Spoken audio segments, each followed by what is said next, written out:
Hello, it's Ironman Sheppo here for the Ironman WoW challenge.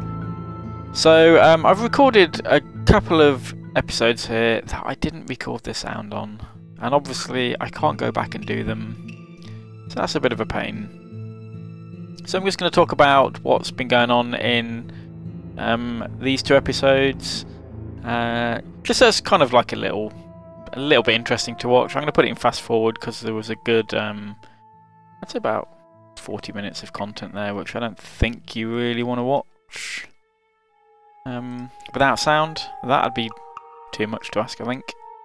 Okay, so at the back end of the last episode I was in Orgrimmar. I was doing the Lovers in the Air, a couple of quest hand-ins.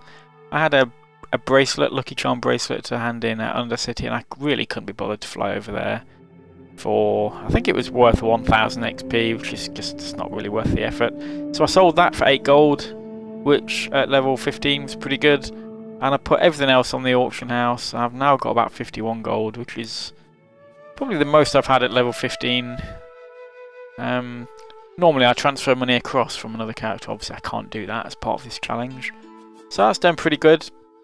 So here I'm over in the Barrens, just doing the starter quests here from Crossroads, and I think at this point I was basically saying I was a little bit upset with the quest design here, because obviously these, I don't know if you've done any questing in Barrens before, but these are exactly the same quests as they had in Vanilla, and supposedly all the 1 to 60 quests had changed in Cataclysm, or you know, maybe there were some iconic quests left over, but for the most part everything was supposed to have changed, and really in the Northern Barrens that isn't the case at all.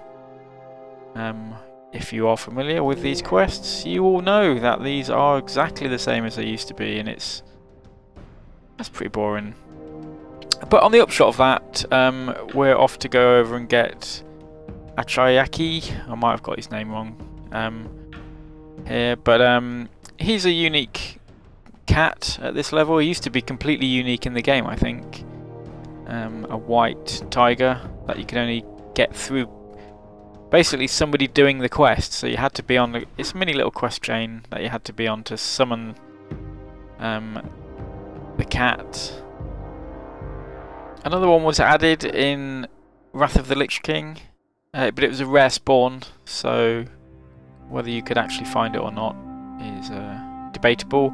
So this was, I mean, all through Vanilla and TBC, there was 2 pretty rare pets from the Barrens. There was this white lion, and there was also a black lion, which is also that was a rare spawn, and that was pretty sought after because it was on a very long spawn. I think I camped it out at one point.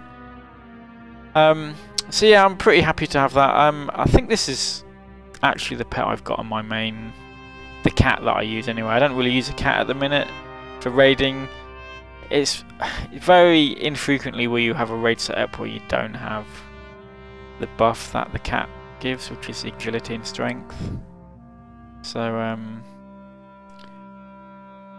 warriors and DKs give that. There's probably other classes, but essentially our raid team runs with either one of those as a tank, so lovely. So I don't really roll with my cat, but it's a nice little looking model. I quite like the that model. So here we're just doing the basic quests again with the with these horse dudes whose name I forget now, but again I think at this point I was basically saying how it's really not that difficult. It's still not ramped up in difficulty. I've actually got some talents that I should have at this point, which would have made it a little bit easier. I've got Hunter's Mark and Scattershot, which I didn't pick up from the last episode, so I could have got those. I've just dinged again. Fantastic. Mend Pet, which I don't know whether we'll ever use that. Well, not for a while anyway, but so yeah, so that's all good. Yeah, I was debating whether I should really go off to a different zone, because I was expecting these quests to be different and they're not, but it's gotten to the point now where I've actually unlocked most of the zone. So I think I'd probably, in the next episode, I'm probably going to stick with it. And the reason for that is, I think that the goblin starter zone gives you too much XP. So actually, when you come out of that zone, you're already out leveling all the content that's available to you. So both the Barons and Ashara, you will find it's too easy as a goblin when you come off the Lost Isles, and that's even without even doing the Ironman challenge. It's too easy. Now imagine if you were doing that with heirlooms, or guild perks, or recruit a friend. It's stupid. You almost outrank the entire zone within the first couple of quests that you do. So at this point I've actually got 2 additional buffs. If you look in the top right, one of them was granted off the turn-in for the Echiaki quest, which I've just gotten rid of. It was a spirit buff. Not massively important, to be honest with you. If I'd have kept that on accidentally, it wouldn't have been a massive bonus. The other one is it's kind of like a another pet that you get. I don't know whether it's a combat pet, but you need it for a quest. And I think at one point I turn it off because I don't need it, and I can resummon it at any point, and it lasts for an hour. Now, if it turns out it's a combat pet, I mean, strictly speaking, that's allowed within the rules of the Ironman challenge. So if it's a combat pet, I may actually just keep that on on the entire time. It's like I said, it's for a quest. I can just spawn it at any point, and it lasts for an hour. So that might be quite useful. But then again, it might not even be a combat pet, in which case I'm talking rubbish. So now we're off up into the northern part of the Northern Barrens, because I figured there was a flight zone up here. Maybe there's some new quests. There isn't. They're the same quests. I don't know whether they used to be exactly here, but the quests are exactly the same that you get from this zone. So we've got to go off to there's a couple of little kind of tinkerer bases here, and these again, they're exactly the same. Now what was quite good about doing this is I encountered, I think, 3 rares, so that was nice. You'll see those pop up shortly. Rares are always good because if nothing else, I'm gonna get I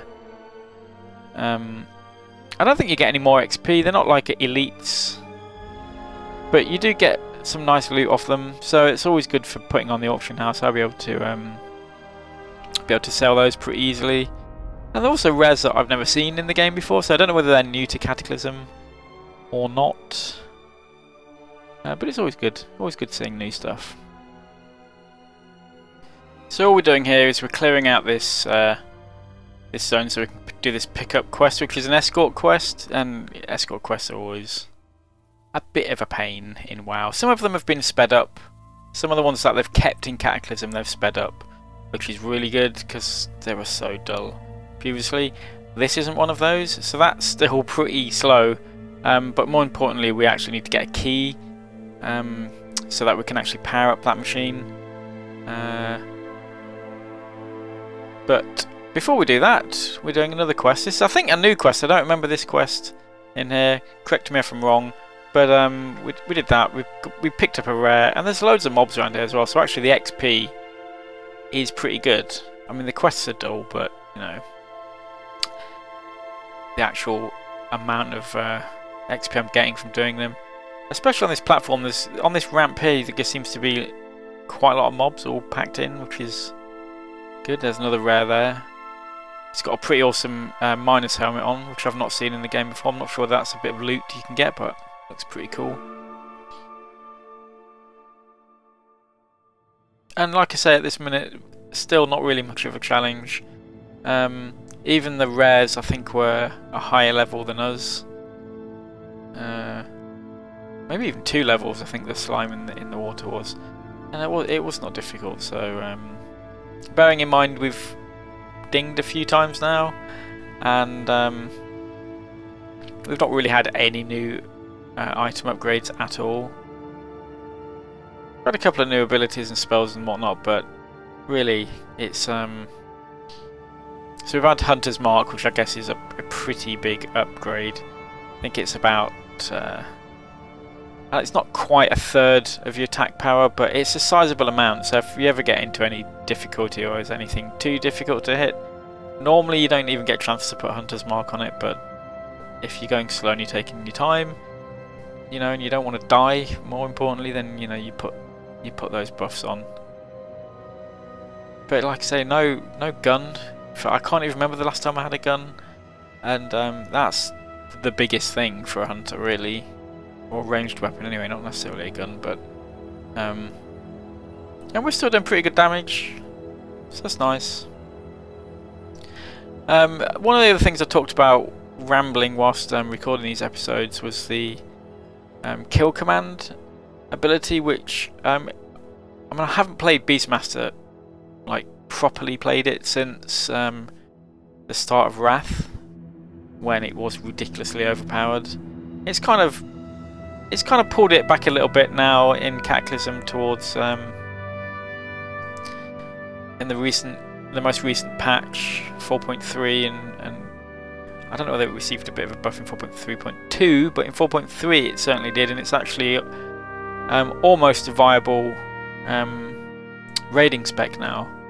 I don't think it's quite as good as survival, but you know, if you want to play in that, then that's I don't think anyone anymore would criticise you for that. But the last time before that, when it was viable, was at the start of Wrath, and that's when I last played it.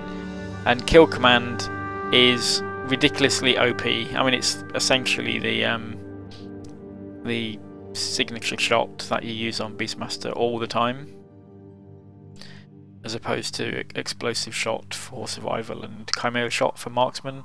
But the fact that you get kill command without even being in a spec is pretty awesome, and even at this level it does a ridiculous amount of damage, so that really helps out. I think if we didn't have that ability, this challenge would be a lot harder. Okay, well that's it for this episode. We're just going to finish off this quest, and then I left it on the walk back to the quest hub to hand all of those in. So that's us done. I'll see you next time with sound.